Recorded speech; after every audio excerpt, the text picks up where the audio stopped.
विद्यार्थियों, समष्टि के घनत्व को प्रभावित करने वाले कारकों में से हमने कई कारकों का अध्ययन किया है। इससे पहले हम जन्म दर को पढ़ चुके हैं। अब मृत्यु दर है। मृत्यु दर भी किसी समष्टि के घनत्व को क्या करती है? प्रभावित करती है, अर्थात कम करती है। तो मृत्यु दर को देखते हैं कि जो मृत्यु दर है वास्तविक रूप से देखा जाए दो प्रकार की होती है। एक है संभावित या न्यूनतम मृत्यु दर, जिसे पोटेंशियल या मिनिमम मोर्टेलिटी कहते हैं, और एक है वास्तविक या पारिस्थितिकी मृत्यु दर, जिसे रिलाइव या इकोलॉजिकल मोर्टेलिटी कहते हैं। इन दोनों में क्या अंतर है, इसे समझ लेना जरूरी है। तो सबसे पहले हम संभावित को देखते हैं। ध्यान रखिए, जब वातावरणीय परिस्थिति आदर्श परिस्थितियों में हो तो निश्चित रूप से जो मृत्यु दर है वो कम होगी।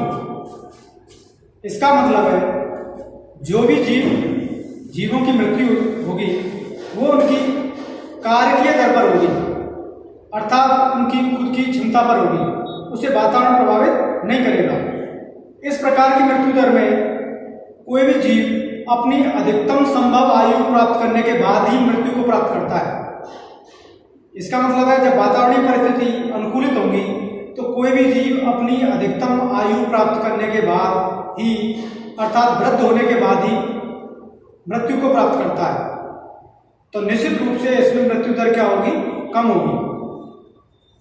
जो वास्तविक मृत्यु दर होती है उससे वो मृत्यु दर क्या होगी? यहाँ पे कम होगी। इसीलिए इसे न्यूनतम मृत्यु दर कहते हैं। और अधिकतम संभावित आयु प्राप्त करने के बाद मृत्यु होती है, इसीलिए इसे संभावित मृत्यु दर कहते हैं। तो बच्चों, आप समझ चुके हैं। अब यहाँ पर कुछ पॉइंट है, समझ लेना जरूरी है, मैंने आपके लिए बता दिया है। आदर्श परिस्थितियों में रह रहे हो तो उनकी मृत्यु दर अधिकतम संभव उम्र प्राप्त करने के बाद ही होगी। ये बात मैंने बता दी है। अगर वातावरणीय परिस्थिति आदर्श परिस्थितियों में हो तो जीव अधिकतम आयु प्राप्त करने के बाद ही मृत्यु को प्राप्त करेगा। इसे संभावित मृत्यु दर कहते हैं। जीव को पारिस्थितिकी कारक प्रभावित नहीं करते।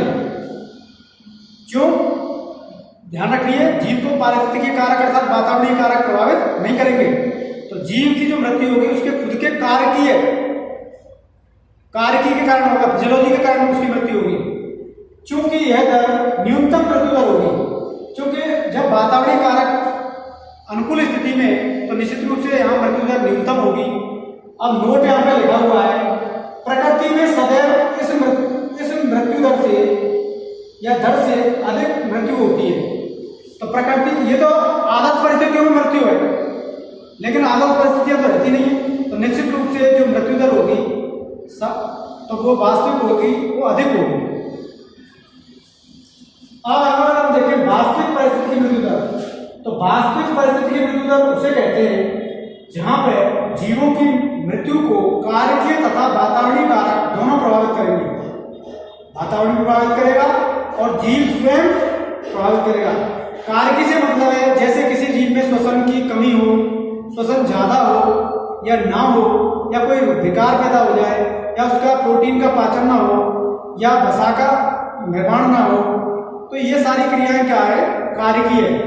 तो कारकीय क्रियाएं जीव को प्रभावित करेंगे। और ये वातावरण जैसे प्रकाश का प्रभाव, तापमान का प्रभाव, दाब का प्रभाव, विभिन्न प्रकार के पोषक पदार्थों का प्रभाव, खनिजों का प्रभाव, ये जो रहते हैं परिस्थिति होती है। तो इसका मतलब है यहाँ जीव की कारकी और परिस्थिति दोनों ही जीव की मृत्यु को प्रभावित करते हैं। यह वास्तविक मृत्यु दर होती है। तो वास्तविक मृत्यु दर वो होगी जहां वातावरणीय कारक और जीव की स्वयं की कारकी उसकी मृत्यु दर को प्रभावित करेंगे। तो वास्तविक मृत्यु दर तो ज्यादा होती है, जबकि न्यूनतम मृत्यु दर या संभावित मृत्यु दर कम होती है। क्यों? क्योंकि यहाँ वातावरण आदर्श स्थितियों में होता है।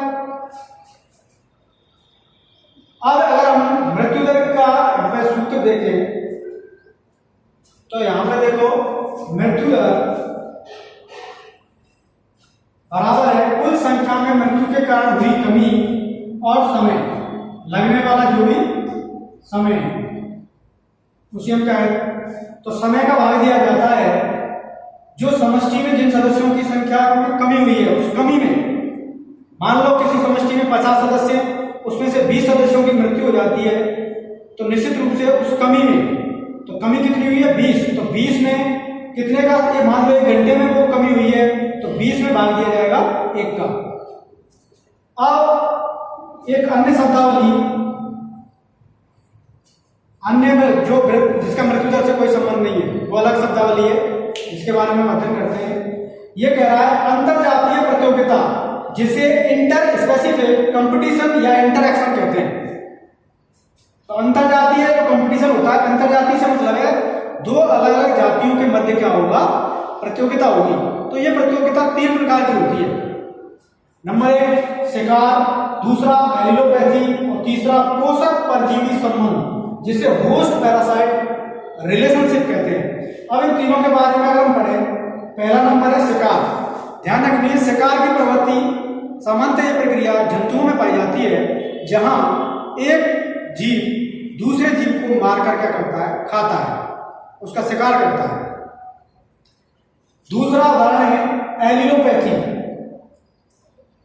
ध्यान रखिए, शिकार की प्रवृत्ति में समष्टि समाप्त हो जाती है बिल्कुल, और समष्टि अचानक से कम हो जाती है, समाप्ति की ओर होती है। एलिलोपैथी, एलिलोपैथी क्या रहती है, मैं आपको एक उदाहरण देकर बताता हूं कि जैसे आपने बमूल का पौधा देखा होगा, उसकी जड़ों से एक पदार्थ स्रावित होता है, एक रसायन स्रावित होता है, जिसे एलिलोकेमिकल कहते हैं, जिसे एलिलो रसायन कहते हैं। वो वास्तव में एलिलो रसायन ऐसे रसायन होते हैं जो कि पौधे के द्वितीयक उपापचय होते हैं, सेकेंडरी मेटाबोलाइट होते हैं। और द्वितीयक उपापचय जो होते हैं वो जल में घुलकर किसी अन्य पौधे की वृद्धि को या जनन को प्रभावित करते हैं, जिससे अन्य पौधा नष्ट हो जाता है, उसकी समष्टि नष्ट हो जाती है। कभी कभी ये स्वयं को भी प्रभावित करते हैं, ये एलिलोपैथी रसायन। ध्यान रखिए, ये अन्य जीवों को प्रभावित करते हैं और कभी कभी स्वयं को। और ये रसायन अन्य जीवों की वृद्धि को तो प्रभावित करते हैं, साथ साथ मतलब उन्हें नष्ट करते हैं या फिर उनके जनन को रोकते हैं, लेकिन कभी कभी उनमें मदद भी करते हैं। कभी कभी की बात कर रहे हैं।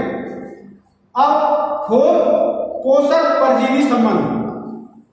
अब पोषक मतलब होस्ट, जिस पर कोई परजीवी रहता है, पोषण प्राप्त करता है, आवास प्राप्त करता है, या फिर दोनों ही प्राप्त करता है। यहां जो होस्ट पोषक परजीवी संबंध है, इनमें परजीवी में पैरासाइट जो होते हैं वो अपने पोषक को मारते नहीं है, उससे पोषण लेते हैं। वो किसी पोषक के अंदर की सतह पर, अंदर या बाहर हो सकते हैं परजीवी, वो उसे क्या करते हैं, मारकर नहीं खाते, उसे मारते नहीं है, केवल उसके जीवित ऊतकों से क्या कर लेते हैं, पोषण लेते हैं। लेकिन कभी कभी ऐसी अवस्थाएं भी रहती है कि बहुत से परजीवी जो अपने पोषक को मार देते हैं और पूरी तरह नष्ट कर देते हैं, जैसे कुस्कुटा, अमरबेल, जो अन्य पौधों को पूरी तरह नष्ट कर देती है। तो बच्चों, आपने ये विभिन्न प्रकार की शब्दावली तथा जन्म मृत्यु दर के 2 प्रकार, संभावित और न्यूनतम मृत्यु दर, वास्तविक और पारिस्थितिक मृत्यु दर, एक ही बात है, संभावित न्यूनतम एक ही है और वास्तविक पारिस्थितिक मृत्यु दर एक ही है। तो इन दोनों में अंतर भी समझा क्या है। तो इस टॉपिक को बच्चों हम यही समाप्त करते हैं। Thank you.